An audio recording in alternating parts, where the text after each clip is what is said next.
ମାଇକିନା ଆଉ ସେ ଯୋଉ ପାଇଁ ଯୋଉ ବାଡ଼ିଆ ପିଟା ଚୁଟି ଗମାଗମି ଯୋଉ ହେଇଛନ୍ତି ଆପଣ କେମିତି ଦେଖୁଛନ୍ତି? ଭଲ ଲାଗିଲା ଦେଖିକି ଏଗୁରା ସବୁ ହବା କଥା କାରଣ ଓଲିଉଡର ସିଚୁଏସନ ଏକା ବହୁତ ଖରାପ ଅଛି। ଏମିତି ଗୋଟେ ଗୋଟେ ନ୍ୟୁଜ ଭାଇରାଲ ହେଲା ପରେ ଓଲିଉଡରେ ଲୋକଙ୍କ ଦେଖିବା ପାଇଁ ଆଗ୍ରହ ବଢିବ। ମୁଁ ମାନେ କାହାକୁ କଣ କହିବି ମାନେ ମୋ ନିଜ ସ୍ତ୍ରୀ ସିଏ କହୁଛି ତମେ କୌଣସି ହିରୋଇନ ସହିତ ଆକ୍ଟିଂ କରିବ ନାହିଁ କିଛି କରିବ ନାହିଁ। ଏବେ ଆପଣ ମାନେ କୁହନ୍ତୁ ମାନେ ମୁଁ ଏବେ କଣ ବାପା ଭାଇ ବୟସର ରୋଲ କରିବା କଥା ନା ନାଇଁ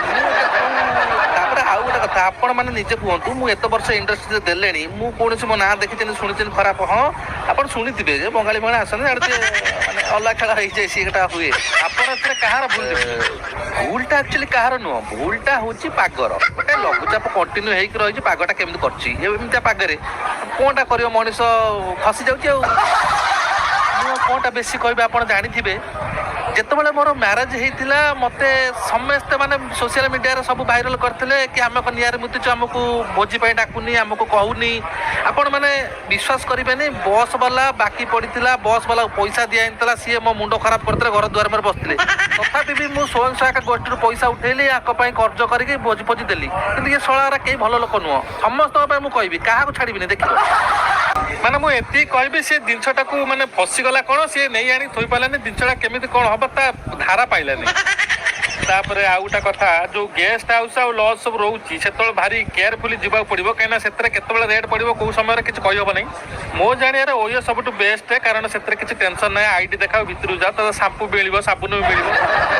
ଓୟୋ ଯିବାର ଥିଲା ଆଜ୍ଞା ସିଏ ମାନେ ସେଠିକି ଯାଇ ଭୁଲ କରିଦେଲା ଓୟୋ ବେଷ୍ଟ। ଭାଇ ଆଜି ସକାଳୁ ପୁରା ହସୁଛନ୍ତି ବାବୁସାନ କେସ୍ ଶୁଣିଲା ପରଠାରୁ କଣ ଟିକେ କହିବେ ଟିକେ କୁହନ୍ତୁ ଟିକେ କିଛି ଆକ୍ଚୁଆଲି ଖୁସି କ'ଣ ମୋର ଯେତେବେଳେ କେସ୍ଟା ହେଇଥିଲା ସମସ୍ତେ ଏଣ୍ଟରଟେନମେଣ୍ଟ କରୁଥିଲେ ସମସ୍ତେ ଭାଇରାଲ କରୁଥିଲେ ଆଉ ବହୁତ ଲୋକ ବି କହୁଥିଲେ ଇଏ ଜନସମାଜକୁ ଖରାପ କରୁଛନ୍ତି ଏମିତି ହେଇକି ଇଏ କରିଛନ୍ତି କିନ୍ତୁ ଏ ଯେଉଁ କେସ୍ଟା ଆଙ୍କର ହେଲା ଏବେ ମାନେ ଏ କେସ୍ଟା ପରେ ପରେ ମୋ କେସ୍ଟା ଟିକେ ଦବିଗଲା ସେଇଥିପାଇଁ ଟିକେ ଖୁସି ଲାଗୁଛି ଆଉ କିନ୍ତୁ ଆମକୁ ଶୁଣିବାକୁ ମିଳିଲା ଆଜି ଆପଣ ସକାଳେ ଆପଣ ପଡ଼ୋଶୀରେ ମିଠା ପିଠା ବାଣ୍ଟିଛନ୍ତି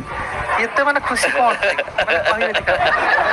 ଯେମିତି ଆଗରୁ ସବୁ ଅଛି କଥାରେ ସବୁ କହନ୍ତି ନାହିଁ ତୁ ତ ମୁତୁରି ହେସ କାହିଁ ଭାଇ ଧୋଇବା ଆଲୋ ପୁଣି ସେଇ ଅନୁସାରେ ଘୋଡ଼ି ହେଇକି ଶୋଇବା ମାନେ ସେମିତି ମୁଁ ତ ମୁତିଥିଲି ଆଉ ସେମାନେ ହିଁ ମୁତିଦେଲେ ତ ଏବେ ଆମେ ସମସ୍ତେ ସମାନ ନା କିଏ କାହା ଉପରୁ ଆଙ୍ଗୁଠି ଉଠେଇ ପାରିବ। ଥ୍ୟାଙ୍କ ୟୁ ଭାଇ ଥ୍ୟାଙ୍କ ୟୁ ଆପଣ ତ ଜଜମେଣ୍ଟ ଦେବାର ଅଭ୍ୟାସ ଅଛି କ'ଣ କହିବେ ଏ ଘଟଣାକୁ ନେଇକି ମୁଁ ଯାହା କହିବି କିଛି ଲୋକଙ୍କୁ ବହୁତ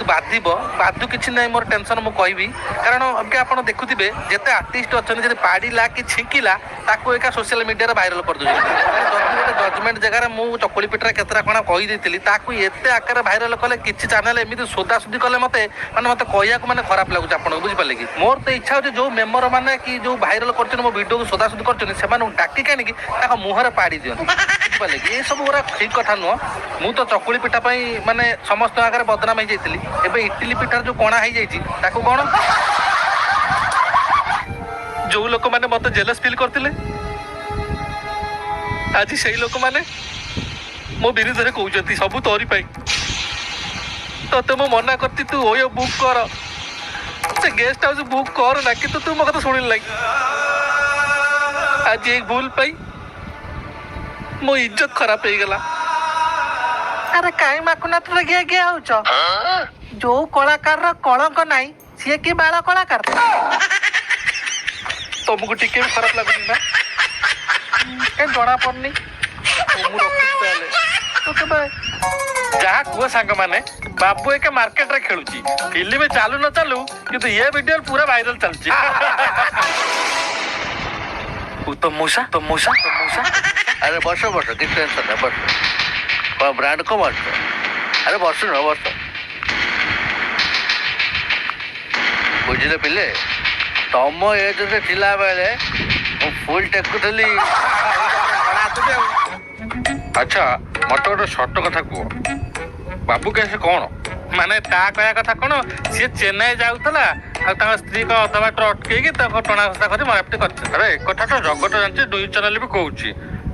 କିନ୍ତୁ ପ୍ରକୃତ ସତଟା ତମେ ଜାଣିଛ କୁହ କ'ଣ ହେଇଛି ଖୋଲା କଥା କହୁଛି ମଉସା ଦେହକୁ ନବନି ଟୋଟାଲି ସିଏ ପାଉ ମାରିଦେଲା ପରେ ତା ମୁଣ୍ଡ କିଛି କାମ କରେନି ସେ ଯାହା ଉପରେ ତାକୁ ମାରି ବସିବ ଚୁମା ହାମା କରିଛି ଇଏ ସେଇ ସିଚୁଏସନ ଯେତେବେଳେ ତା ସାଙ୍ଗରେ ମିଶି ଯାଇଛି ଏଇ ତାପରେ ହେଇଯାଇଛି ତାପରେ ସେ ସେଠି ବୁକ୍ କରିଦେଇଛି ରଜ ବଜ ତାପରେ ଏଠି ଯାଇକି ଖେଳ କରିଦେଇଛନ୍ତି ସଇଲା ଏତେ କଥା ଉଠିଲା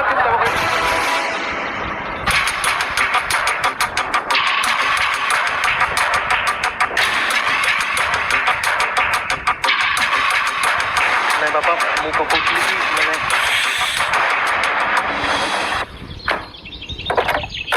ଭେରି ଗୁଡ୍ ବେଟା very good I am proud of you. ତୋ ବାପା ଥିଲା ଡଣ୍ଡା ବାଳୁଙ୍ଗା ତୁ ଡାହା ବାଳୁଙ୍ଗା ହେଇକି ସାବିତ କରିଦେଲୁ ତୁ ମୋ ପୁଅ। ଭେରି ଗୁଡ୍ ବେଟା ଲଭଲି।